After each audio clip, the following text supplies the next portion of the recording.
ครับผมศิริพงษ์จักรว่างโอบ้านสวนพระเครื่องเทอร์โบนะครับผมกราบสวัสดีเพื่อนๆพี่ๆที่รักทุกๆท่านครับผม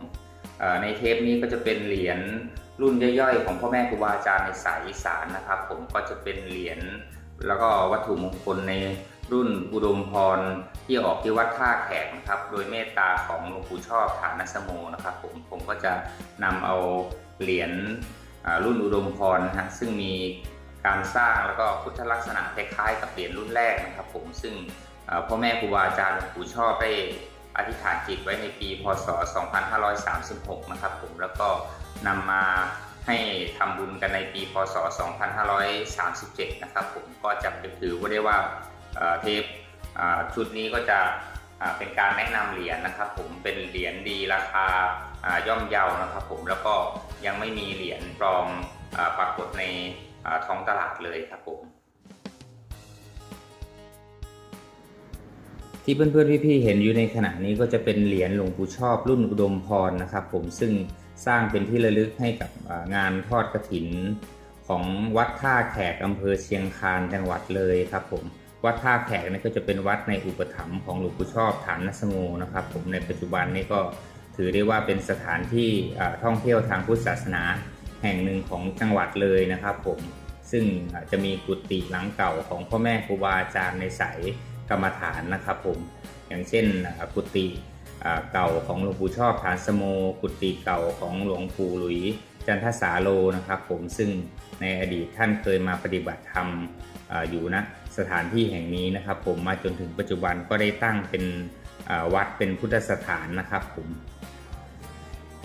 ในบรรดาเหรียญที่มีพุทธลักษณะของเหรียญที่คล้ายกับรุ่นหนึ่งเนี่ยก็จะมีเหรียญรุ่นพิเศษนะครับผมแล้วก็เหรียญรุ่น90ปีนะครับผมที่หลวงปู่ชอบบอกไว้ว่าเป็นเหรียญที่ใช้แทนเหรียญรุ่นแรกได้นะครับผมนอกเหนือจากนั้นก็จะมีเหรียญรุ่นอุดมพรที่เพื่อนๆพี่ๆเห็นอยู่ในขณะนี้ครับเป็นเหรียญที่ระบุปีพศไว้พศ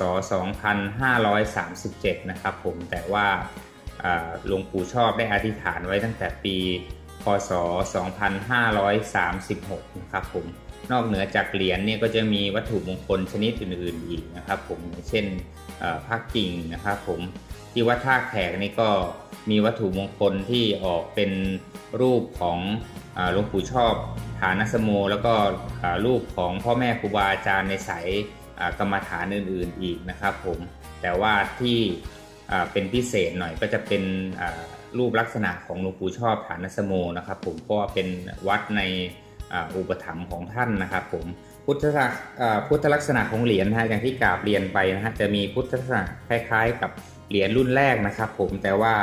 องค์ของหลวงปู่ชอบค่อนข้างที่จะมีลักษณะที่ใหญ่ๆอยู่พอสมควรนะครับผมเป็นเหรียญกลมนะครับผมทางเมืองเลยเนี่ยนิยมเรียกว่าเหรียญพระจันทร์ทรงกฎนะฮะเนื่องจากมีลักษณะของเป็นทรงกลมนะครับผมแล้วก็มีรูปของหลวงปู่ชอบฐานสโมในลักษณะของนั่งสมาธินะฮะด้านล่างเนี่ยมีอักษรเขียนว่ารุ่นอุดมพรนะครับผมแล้วก็เป็นที่ระลึกงานทอดกฐินวัดท่าแขกนะฮะอำเภอเชียงคานจังหวัดเลยพุทธศักราชปีพศ2537นะครับผมแล้วก็อักษรที่อยู่ด้านล่างสุดนี้ก็จะเขียนไว้ว่าหลวงปู่ชอบฐานสโมนะครับผมส่วนด้านหลังก็จะเป็นยันคล้ายๆกับเหรียญรุ่นแรกของหลวงปู่นะครับผมแล้วก็ตรงกลางก็จะเป็นอัฐบริขารนะครับผม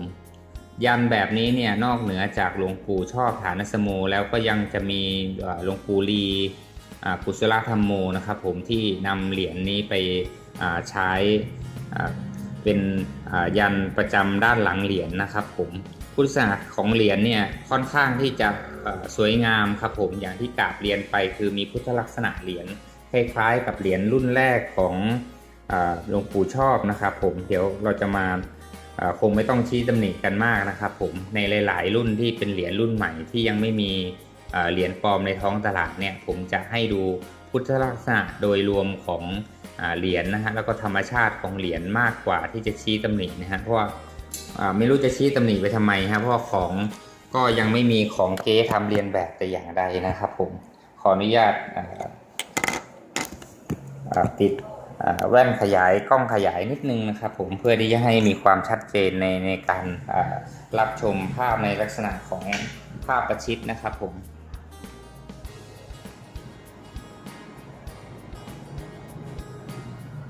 ไม่ทราบว่าจะชัดเจนดีหรือเปล่าครับผมเห็นไหมฮะพุทธลักษณะที่แกะเป็นรูปของหลวงปู่ชอบเนี่ยค่อนข้างที่จะสวยงามค่อนข้างที่จะมากครับมีพุทธลักษณะของหลวงปู่ชอบเนี่ย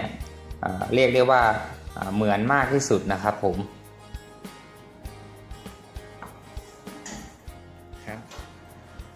มาพิจารณากันถึง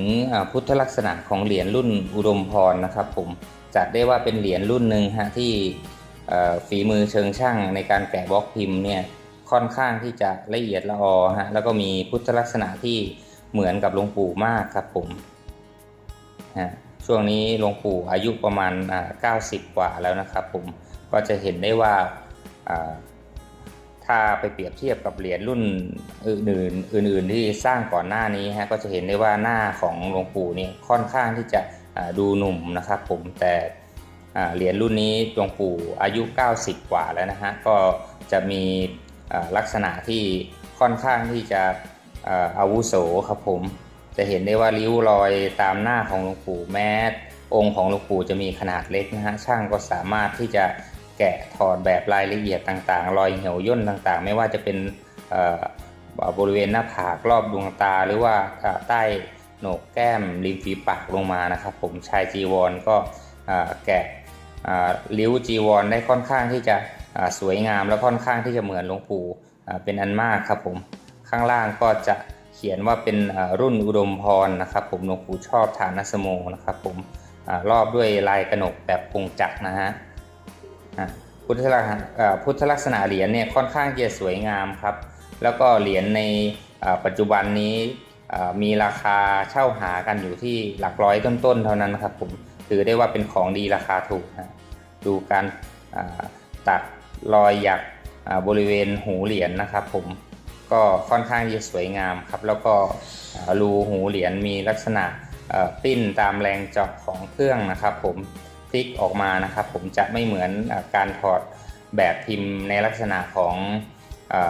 บล็อกคอมพิวเตอร์ที่เขาเรียกกันนะครับผมแต่จริงๆแล้วเหรียญรุ่นนี้ก็ยังไม่มีของปลอมนะครับคงเป็นเพราะว่า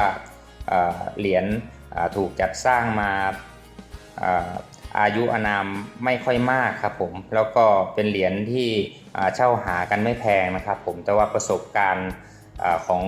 วัตถุมงคลหลวงปู่ชอบนี่มีแทบจะครบทุกด้านเรียกได้ว่าครบเครื่องนะครับผมไม่ว่าจะเป็นทางเมตตามหานิยมหรือว่าทางสายคงกระพันชาตรีตลอดจนถึงแคล้วคลาดนะครับผมสุดแท้แต่เราจะอาราธนานะครับผมหรือแม้แต่ว่าเหรียญทุกๆรุ่นของท่านเนี่ยใช้อาราธนาทำน้ำมนต์สำหรับเป็นสวัสดีมงคลถ้าสมมุติว่าช่วงไหนที่รู้สึกไม่ดีนี่ก็สามารถที่จะอาราธนา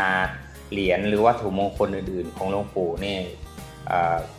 ลงไปในถังน้ำแล้วเราก็สามารถอาบได้ดุจดังน้ำมนต์ที่เราไปรับมาจากวัดต่างๆเลยนะครับผมนะฮะคนที่เป็นศิษย์ญาณุศิษย์ในสายของหลวงปู่ชอบเนี่ยจะรู้เกี่ยวกับเรื่องนี้เป็นอย่างดีนะครับผมเนี่ยฮะผมก็จะไม่ชี้ตำหนิอะไรมากมายนะครับผมเพราะว่าเหรียญนี่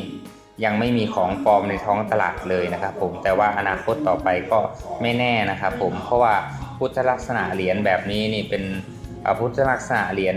มาตรฐานแล้วก็มีแบบคล้ายคลึงกับเหรียญรุ่นแรกนะครับผมถ้าเมื่อไหร่ที่ได้รับความนิยมหรือการประชาสัมพันธ์ในปัจจุบันดีกว่านี้นี่ฮะก็เชื่อได้ว่าของปลอมนี่ก็ไม่แน่ที่จะมีตามมาเหมือนกันนะครับผมก็จะขออนุญาตจบการบรรยายเหรียญหลวงปู่ชอบฐานสโมรุ่นอุดมพรไว้แต่เพียงเท่านี้นะครับผมถ้าผิดพลาดประการใดก็ขอกราบอภัยทุกท่านด้วยนะครับผมสำหรับทุกคอมเมนต์ที่มีเข้ามาใน YouTube เนี่ยผมก็จะรับไปปรับปรุงในโอกาสต่อไปนะครับผมสำหรับในเทปนี้ก็ต้องขอบพระคุณเพื่อนๆพี่ๆที่ติดตามด้วยครับผมสวัสดีครับ